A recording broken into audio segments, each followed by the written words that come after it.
नमस्कार। आज हम एक बहुत ही जानी मानी किताब पर बात करने वाले हैं। जी।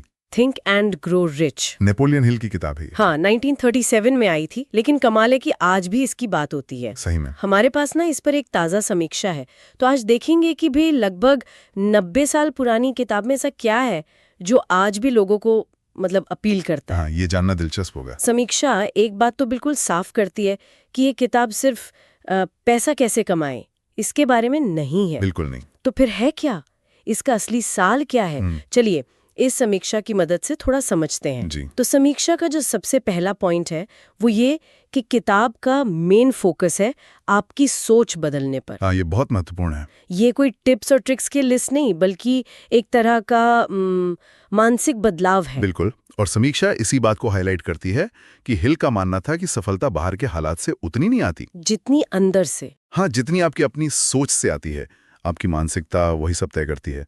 मतलब हिल के हिसाब से आप जो गहराई से सोचते हैं वही आपकी असलियत बन जाता है। अच्छा, और शायद इसीलिए वो 13 सिद्धांत इतने जरूरी हैं जिनका जिक्र समीक्षा में है। जी बिल्कुल, वो 13 सिद्धांत। समीक्षा कुछ पर खास जोर देती है, जैसे इच्छा, तीव्र इच्छा। हाँ, तीव्र इच्छा, फिर आस्था, योजना और दृढ़ता।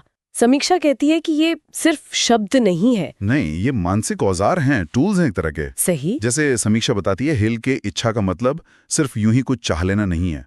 वो एक जुनून होना चाहिए, बिल्कुल धधकती हुई इच्छा। और आस्था, वो भी सिर्फ उम्मीद नहीं, वो एक अटूट विश्वास है कि आप कर लेंगे, चाहे कुछ भी हो जाए, चाहे अभी रास्ता ना दिख रहा हो। और दृढ़ता मतलब लगे रहना। हाँ, हार ना मारना।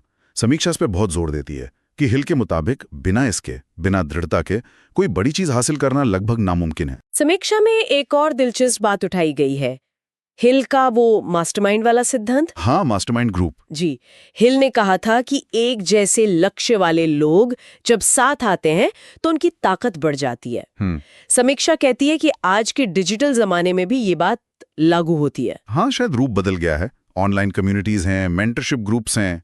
तो आपको लगता है यह आज भी उतना ही काम करता है? देखिए, समीक्षा का इशारा तो यही है, जमाना बदला, तरीके बदले, लेकिन वो जो मूल सिद्धांत है कि समान सोच वाले लोग मिलकर ज्यादा हासिल कर सकते हैं, वो तो आज भी उतना ही सच है। समीक्षा मानती है कि हिल के कई विचार आज भी प्रासंगिक है। अच्छा। समीक्षा ये भी बताती है कि ये किताब किसके लिए सबसे ज्यादा फायदेमंद है। हाँ, जाहिर है जो लोग आर्थिक स्वतंत्रता चाहते हैं उनके लिए तो है ही। वो तो है ही। लेकिन समीक्षा कहती है कि ये हर उस इंसान के लिए है जो अपनी सोच में एक सकारात्मक बदलाव लाना चाहता है, लक्ष्य चाहे कुछ भी हो। बिल्कुल।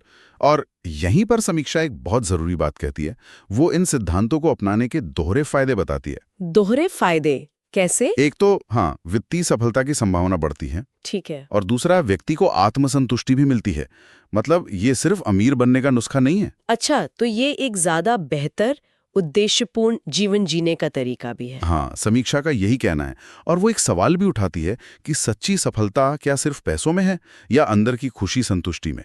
हिल के हिसाब से शायद दोनों साथ चलते हैं। तो कुल मिलाकर अगर देखें, इस समीक्षा से यही समझ आता है कि थिंक एंड ग्रो रिच असल में एक फ्रेमवर्क है। हाँ, एक ढांचा, सोच बदलने का ढांचा। और ये सिर्फ पैसों तक ही सीमित नहीं है, ये हमारे विचारों और नतीजों के बीच का जो गहरा कनेक्शन है उसको समझाती है। हाँ, उसको समझाती है।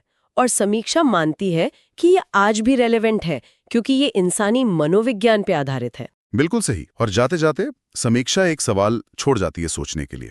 क्या सवाल? कि देखिए, हिल ने इच्छा, आस्था, इन सब पूरी तरह से अंदरूनी चीजों पर बहुत जोर दिया। हाँ, मानसिक अवस्थाएं। जी। लेकिन आज का जो दौर है, इतनी ज्यादा ध्यान भटकाने वाली चीजें हैं, सोशल मीडिया है, लगातार जानकारी आ रही है। हाँ, बहुत शोर है। तो क्या आज के समय में हम इन सिद्धांतों को उसी गहराई से, उसी फोकस के साथ लागू कर सकते हैं जैसा शायद हिल के समय में मुमकिन था? ये एक सोचने वाली बात है। ये वाकई एक अहम सवाल है आज के संदर्भ में।